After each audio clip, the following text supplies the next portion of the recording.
કેમ છો દરેક વિદ્યાર્થીઓ? જય સ્વામિનારાયણ છે સૌપ્રથમ. તો આજે આપણે ચેપ્ટર નંબર 5 કે જેની અંદર થોડું આપણે આગળ વધવાનો પ્રયત્ન કરીએ. તો ગઈકાલનો જે લેક્ચર હતો એ વેરી ઇમ્પોર્ટન્ટ હતો. એની અંદર આપણે આવર્તકાળનું જે ઇક્વેશન છે એને આપણે ત્યાં સાબિત કર્યું હતું. તો હવે આપણે જે ઇક્વેશન છે તમને યાદ છે અહીં આગળ આવર્તકાળ t ઇઝ ઇક્વલ ટુ 2 વર્ગમૂળમાં i અપન કૌંસમાં mb very most important equation કહી શકાય.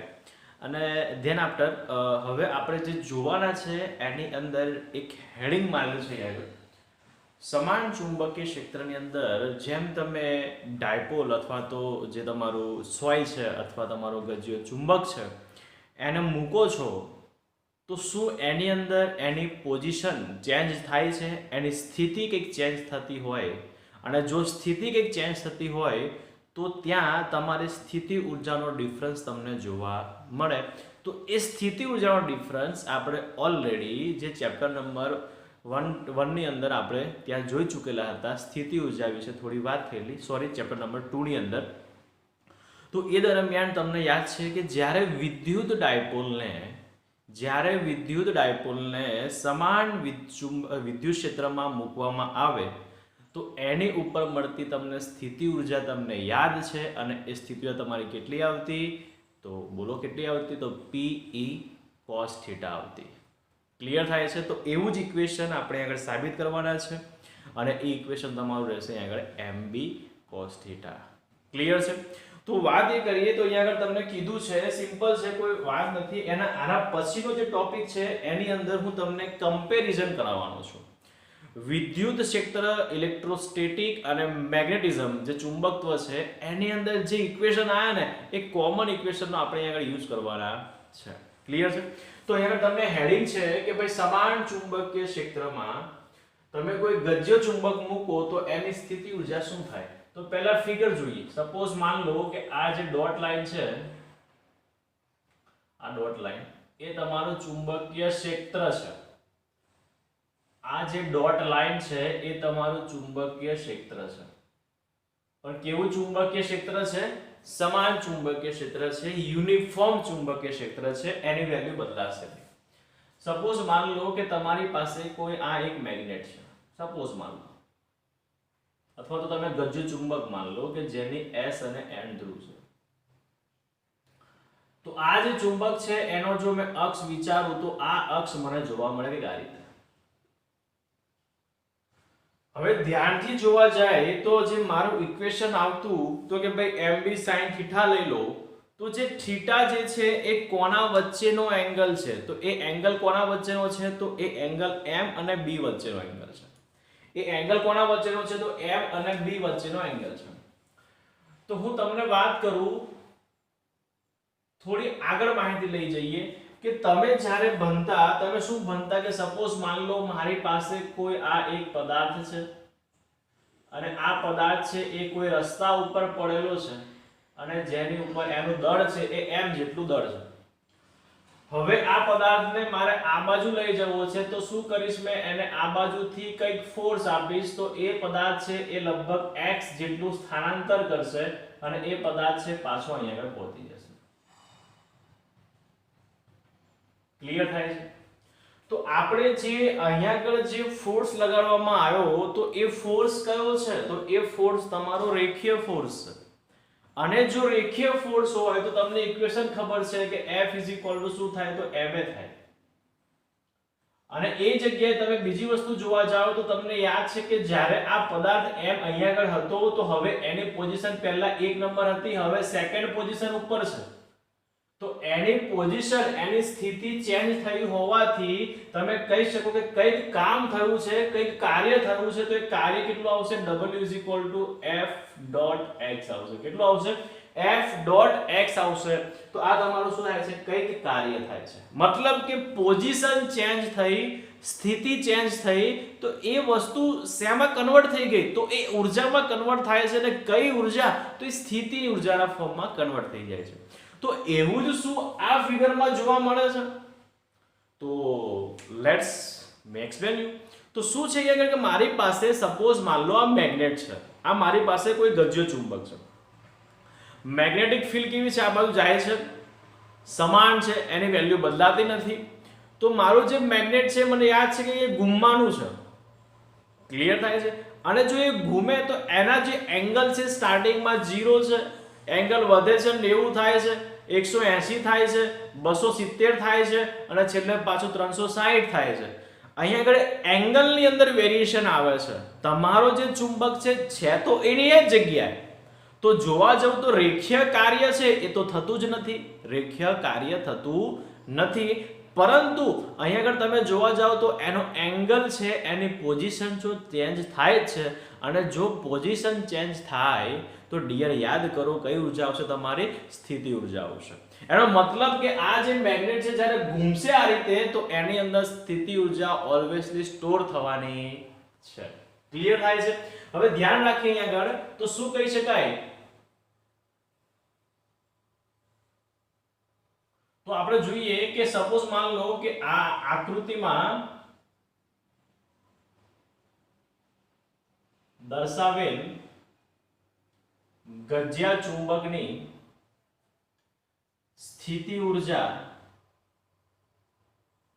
um છે. તો um તમે કઈ રીતે ફાઇન્ડ આઉટ કરશો? તો તમને યાદ છે આ ઇક્વેશન કે W Fx છે, પણ આ કયું છે? આ રેખીય છે. આપણે કઈ જગ્યાએ થાય છે? ચાક મોશન, રોટેશન મોશન. તો આ જગ્યાએ તમારું કાર્ય કેટલું આવશે? તો તમારું કાર્ય આવશે um કેટલું આવશે? F. F ની જેવું કામ કોણ કરે છે? ચાક ગતિની અંદર ટોર્ક. અને x સ્થાનાંતર છે તો અહીંયા આગળ શું આવશે? કોણીય સ્થાનાંતર થીટા. વસ્તુ ક્લિયર છે?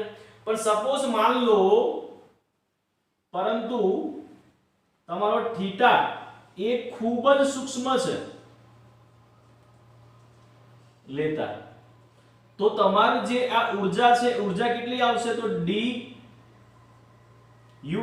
m નો મીનિંગ છે તમારી મેગ્નેટિક સ્થિતિ ઉર્જા છે, તો tau d થીટા. આટલું તમારું કાર્ય થશે, આટલું તમારું કાર્ય થશે. પરંતુ આ જે કાર્ય મતલબ કે આટલી તમારી જે ઉર્જા આવે છે તો એ ઉર્જામાં જુઓ dum છે.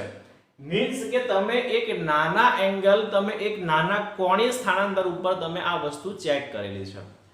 પરંતુ તમારે આખી જે સિસ્ટમ છે, પરંતુ તમારે જે આખું જે ત્યાં કોણાવર્તન થાય છે, આખું તમારો ગજ્જો ચુંબક છે ઘૂમી જાય છે, તો સંપૂર્ણ પરિભ્રમણ કરતો હોય તો એની ટોટલ સ્થિતિ ઉર્જા કેટલી આવશે? તો તમે શું કરશો? એક તમારા મગજમાં એક ફિટ મેથડ છે. શું? કે આ θ1 છે એક નાનો લીધો, એના પછી બીજો θ લીધો, એના પછી ત્રીજો θ લીધો, એવી રીતે તમે લાખો θ લીધા અને દરેક પોઈન્ટ ઉપર તમે ઉર્જા ચેક કરી અને લાસ્ટમાં તમે શું કરશો? એને દરેક ઉર્જાને પ્લસમાં જોઈન કરી દેશો.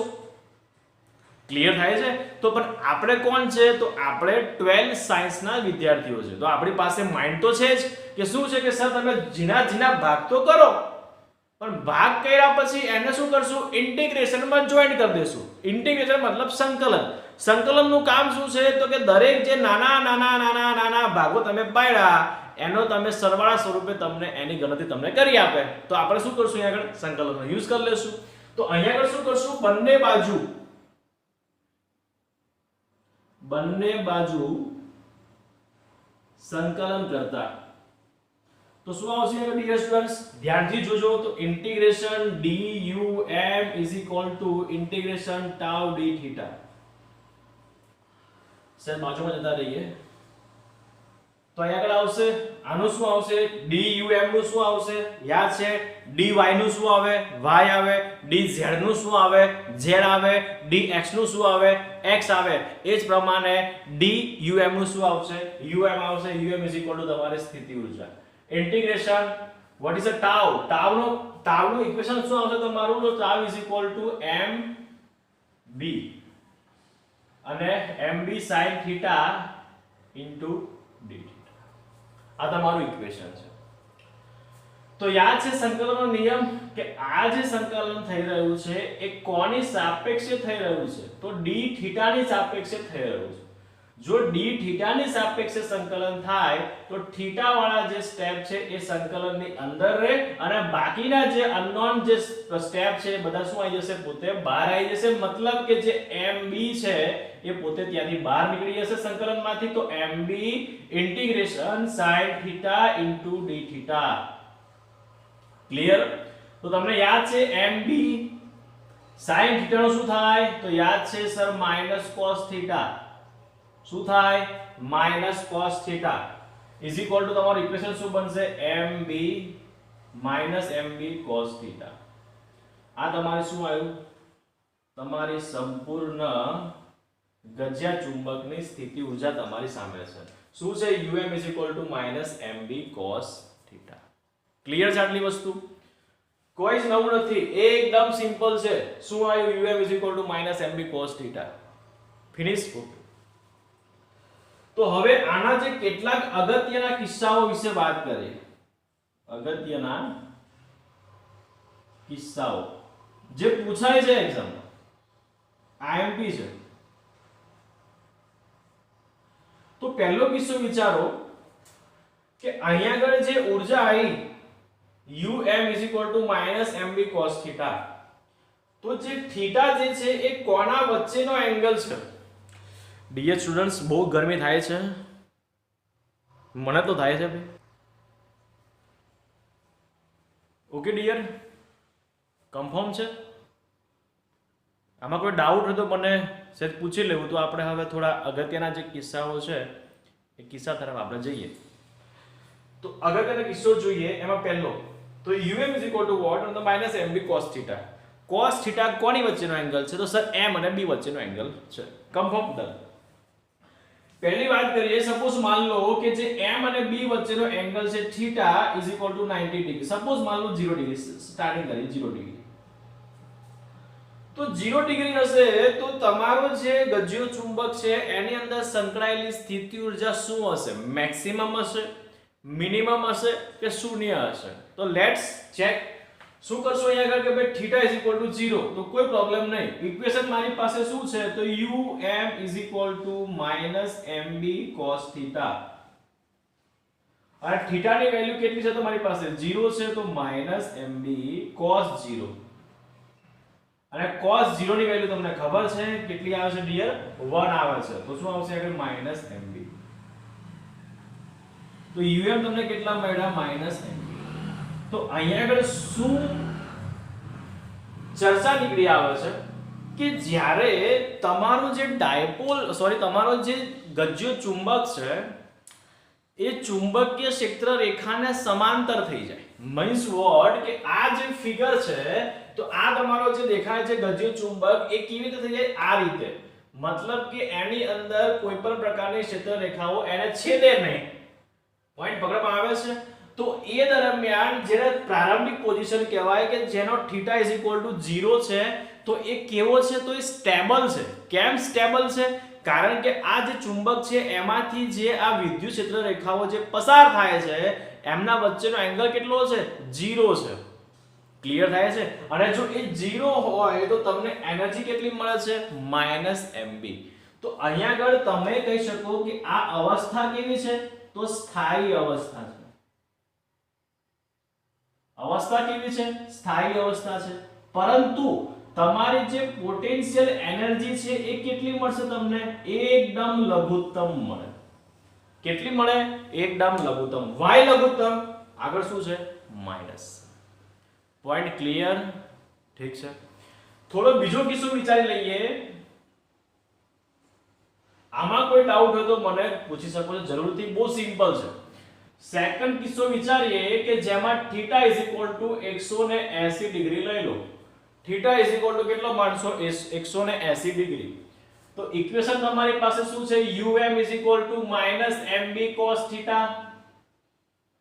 તો -mb cos ની વેલ્યુ કેટલું 180 ડિગ્રી છે અને cos 180 ની કિંમત કેટલી હોય છે તો તમને યાદ છે -1 હોય છે અને માઈનસ માઈનસ શું આવશે પ્લસ વેરી ઇમ્પોર્ટન્ટ ફોર્મ છે ભાઈ MCQ માં ઢગલા પ્રમાણમાં આવશે તો કેટલી આવ્યું UM mb જ્યારે થીટા 0 હતો તો એનર્જી કેટલી આવી તો કે એનર્જી માઈનસ માઈ મતલબ લઘુત્તમ એનર્જી આવી અને જ્યારે સ્થિતિ કેવી આવી તો એકદમ સ્થાયી સ્ટેબલ શાંત સ્થિતિ આવી જ્યારે થીટા બરાબર કેટલો થઈ ગયો 180 ડિગ્રી અને 180 ડિગ્રી થઈ તમારી ઊર્જા કેટલી આવી તો mb પોઝિટિવ માં છે તો આની જે સ્થિતિ જે છે આ શું છે તમારી તો આ અસ્થાયી છે અને જે એનર્જી છે કેટલી છે તો મહત્તમ છે ક્લિયર કઈ રીતે તો ધ્યાન રાખો કે જ્યારે 0 એંગલ હતો તો સ્ટેબલ સ્થાયી એનર્જી કેટલી લઘુત્તમ એકદમ મિનિમમ એનર્જી છે પણ જ્યારે તમે એને કન્વર્ટ કરો છો આ રીતે 0 ગયા 90 ગયા 180 ગયા તો વિચાર તો કરો તમારો જે આખો જે ગજ્જુ ચુંબક હતો એ n થી s તરફ આ બાજુ હતો સપોઝ માન લો n અહીંયા આગળ હતો અને s આ બાજુ હતો પણ તમે એને ઘુમાયો તો શું થઈ ગયું આખા જે ડાયપોલ છે ચેન્જ થઈ ગયા તો એની પોઝિશન છે સંપૂર્ણ ચેન્જ થઈ ગઈ તો ક્યાં સુધી ચેન્જ કરી તમે 180 સુધી તો એ દરમિયાન તમારી જે આ તમારો મેગ્નેટ છે એવું થઈ ગયો તો અનસ્ટેબલ થઈ ગયો અસ્થાયી થઈ ગયો ક્લિયર થઈ ગયું કેમ અસ્થાયી કારણ કે એના જે પોલ છે એ ઓલરેડી ચેન્જ થઈ ગયા છે પકડમાં આવે છે કે નહીં પોઈન્ટ તો આ જગ્યાએ એની અવસ્થા કેવી આવશે તો અસ્થાયી સ્થિતિ આવશે અને એનર્જી કેવી આવશે મેક્સિમમ એનર્જી સ્ટોર હશે ત્યાં ક્લિયર થાય છે ઓકે લાસ્ટ પોઈન્ટ જોઈ લઈએ ત્રીજો પોઈન્ટ તો θ = 90 ડિગ્રી લઈ લો તો એ દરમિયાન તમારી એનર્જી કેટલી આવશે તો UM શું આવશે આગળ -mb cos 90 ડિગ્રી અને cos 90 ડિગ્રી આવે તો તમારી એનર્જી કેટલી આવે 0 જૂલ થઈ જાય એનર્જીનો યુનિટ તમારો કેટલો આવશે જૂલમાં ક્લિયર છે બીકોઝ કેમ તો cos 90 0 તો તમે કહી શકો કે જ્યારે બી તમારો જો cos θ તમે 90 ડિગ્રી ઉપર લઈ જાઓ તો 90 ડિગ્રી ઉપર તમારી સ્થિતિ ઊર્જા ગજ્યા ચુંબકની સ્થિતિ ઊર્જા કેટલી આવશે 0 આવશે ક્લિયર છે તો આ એકદમ ઇમ્પોર્ટન્ટ પોઈન્ટ કહી શકાય MCQ ના પોઈન્ટ કહી શકાય કે જે તમને એક્ઝામમાં વારે ને વારે રિપીટ થતા હોય છે તો ઓકે છે ડિયર આજનો જે લેક્ચર છે એમાં તમારો બહુ સિમ્પલ લેક્ચર હતો અને આ જે ઇક્વેશન છે તમારે યાદ રાખવું જરૂરી છે હવે એના જ આધારે તમારું જે ઉદાહરણ નંબર 5.1 છે અને 5.2 છે એ સેમ આના ઉપર છે તો હવે આપણે આની પછીની જે થિયરી છે જેમાં આપણે પૃથ્વીનું ચુંબકત્વ વિશે આપણે વાત કરવાના છે જો આમાં કોઈ પણ ડાઉટ હોય તો તમે મને પૂછી શકો છો અને આપણે થોડી એક બીજી ચર્ચા કરવાની છે તો એટલા માટે તમને જો કોઈ ડાઉટ હોય તો મને પૂછો નહીં તો પછી આપણે આગળ વધીએ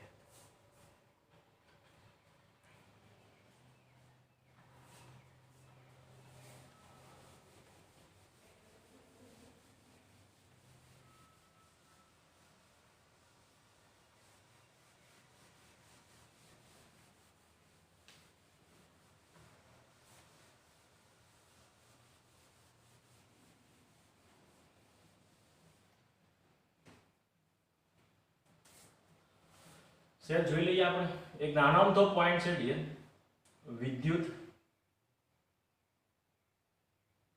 અને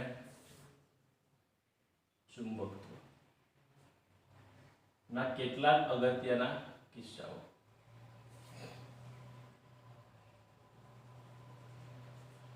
ધ્યાન રાખો વિદ્યુતની અંદર જે અચળાંક યુઝ થાય છે એ અચળાંક કોણ હોય છે કે એની વેલ્યુ કેટલી હોય છે 1/4 પાઈ એપ્સિલોન નોટ જે ચુંબકત્વની અંદર જે અચળાંક યુઝ થાય છે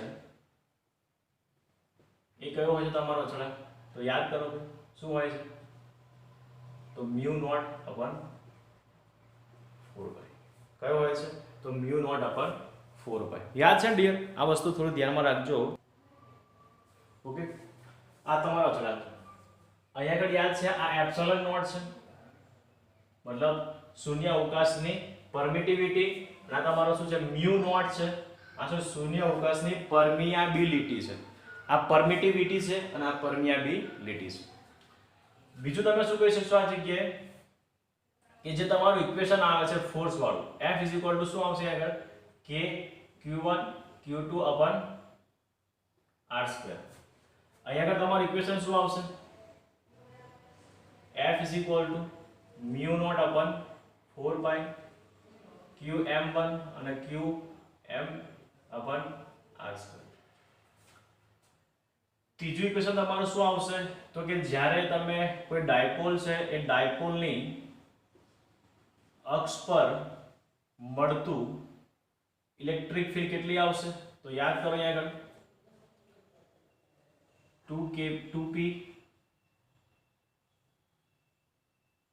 2kp upon r cube. તો અહીંયા આગળ આપણે સાબિત કરી ચૂકેલા ઓલરેડી. અહીં કેટલી આવશે તો અહીંયા આગળ તમારી આવશે b is equal to mu naught upon 4 pi 2m upon r cube. તે જ પ્રમાણે વિષુવ રેખા માટે આ અક્ષ માટે છે, આ અક્ષિસ લખી દઈએ આગળ. અને તે જ પ્રમાણે વિષુવ રેખા ઇક્વેટોરિયલ લાઈન માટે શું આવશે -p kp ના છેદમાં r ક્યુબ. અહીં આગળ શું આવશે b ઇક્વેટોરિયલ લાઈન માટે તો mu naught upon 4 pi m upon r cube. Clear છે. પાંચમો પોઈન્ટ શું આવશે તો તમારું જે ટોર્ક છે એ ટોર્ક કેટલો આવશે અહીં આગળ P E sin theta. અહીં આગળ તમારો ટોર્ક કેટલો આવશે તો P ની જગ્યાએ કોણ કામ કરશે અહીં આગળ બોલો ભાઈ m અને E બરાબર કોણ આવશે તમારું B sin theta. છઠ્ઠા નંબર પર શું આવશે તમારી એનર્જી છે ઇલેક્ટ્રિક ફીલ્ડ એનર્જી તો આવશે આગળ -Pe cos theta. અહીં આગળ હાલમાં સાબિત કરી કેટલી આવશે તો U m is equal to -mb cos theta. Clear છે. તો આવા અમુક જે ઇક્વેશન છે તમને યાદ હોવા જોઈએ. તમે ધ્યાનથી જુઓ તો બધા ઇક્વેશન કોમન જેવા નીકળ્યા છે. કોઈ જગ્યાએ આગળ ગોખણ પટ્ટી કરવાની જરૂર છે. અને એ જગ્યાએ તમે જો કદાચ બીજું ઇક્વેશન મૂકવા માંગતા હોય તો સપોઝ માન લો કે સાતમું ઇક્વેશન હું કાર્ય લઉં એનર્જી વાળું કાર્ય તો કેટલું આવશે Pe cos theta 1 minus cos theta 2 -1. યાદ રાખજો સાતમા નંબરની અંદર Wm is equal to -mb cos theta 1 minus cos theta 2. આ બંને ઇક્વેશન તમારે ત્યાં યાદ રાખવાના છે. કારણ કે આ ઇક્વેશનનો તમે જો ઉપયોગ કરશો તો એ ઇક્વેશન તમને બેઠા યુઝ થવાના છે. અહીંયા આગળ માઈનસ નહીં આવે. જો તમે માઈનસ લેશો તો આ થીટા 2 આગળ આવી જશે. આ ઇક્વેશન તમે ક્યારે યુઝ કરવાના છો કાર્યવાળા ઇક્વેશન કે જ્યારે તમને કોઈ એક્ઝામ્પલ આપે અને એક્ઝામ્પલની અંદર તમને કોઈ લિમિટ આપી દે થીટા 1 અને થીટા 2 વાળી. આ રીતે અહીં તમે દાખલો આગળ સોલ્વ કર્યો કે ભાઈ અહીંયા આગળ um is equal to suppose માનો થીટા 1 અને થીટા 2 છે તો tau into થીટા. તો આ જગ્યાએ તમે જ્યારે કોઈ દાખલો યુઝ કરશો તો તમને એક મેક્સિમમ મિનિમમ એંગલ અને એક તમારો મેક્સિમમ એંગલ છે એના વચ્ચે તમે એનર્જી ચેક કરવાના છો. તો એ દરમિયાન થતું તમારું કાર્ય કેટલું આવશે Wm is equal to mb cos theta 1 minus cos theta sorry એટલે theta 2 નહીં આવે cos theta 2 આવશે cos theta. તો આ ઘણા એવા બેઝિક ઇક્વેશનો છે કે જે તમારા દાખલામાં ઘણી જગ્યાએ યુઝ થવાના છે. તો તમને જો એક વસ્તુ આવડતી છે તો તમને અહીંયા આગળ ઘણા બધા ઇક્વેશન છે એ તમે ઇઝીલી સોલ્વ આઉટ ત્યાં કરી શકશો. તો આવી એક તમારી પાસે એક ચાર્ટ હોવો જોઈએ કે ભાઈ વિદ્યુત છે અને ચુંબક છે એવા ઘણા બધા બીજા ઇક્વેશન છે કે જે તમે પોતાની રીતે નોટમાં બનાવી શકતા હો છો. ઓકે.